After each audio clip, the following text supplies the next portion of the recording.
सावधान शीत दिन पर सांघातिक रोग चली जानी रखु को रोग हबार अच्छी शीत दिन हो पारे बहुत सांघातिक रोग आसी शीत बिना पर्वपर्वाणी उत्सव ऋतु किंतु आपण जानते कि शीत आपण साधारणतः असावधान जो आपन को बहुत बड़ा क्षति सहक पड़ पारे। साधारण ठंडा यही रोग शीत मास गुड़िक सबुठ साधारण एवं नाकर पानी बाहरी छाती बंद हो गला जंत्रणा काश छिंकिबा फ्लू इन्फेक्शन एजा होली संक्रमण जार लक्षण साधारण ठंडा अपेक्षा अधिक तीव्र साधारणतः एक इन्फेक्शन भाव गला संक्रमण जीवाणु संक्रमण ठंडा तापमात्रा अधिक संक्रमण होता है।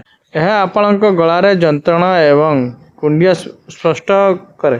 कान संक्रमण एवं यही रोग मुख्यतः छोट पिला मध्य प्रभावित करिथाय किंतु वयस्क सामने को द्वारा आक्रांत हो पारे। आपणकर साइनोसिया नोस्टाइटिस ठंडा भली लक्षण सहित साइनोसिया रे एलर्जी नाकर दरज मुह गला दरज पीड़ा भली लक्षण परिलक्षित होता है।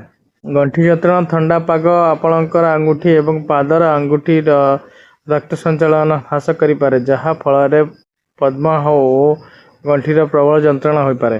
श्वासक्रिया जनित रोग ठंडा पवन होची आक्रांत एसबू साधारण कारण एथिपाई शीत दिने आपण यार सर्वाधिक प्रकोप होता है। हृदघात शीत मासर तापमात्रा ह्रास पाइबारे अर्थ होउची रक्तचाप वृद्धि पाइपारे। यह आपण हृदय रक्तचाप हो पारे। वीडियो भल लगे लाइक शेयर सब्सक्राइब करूँ।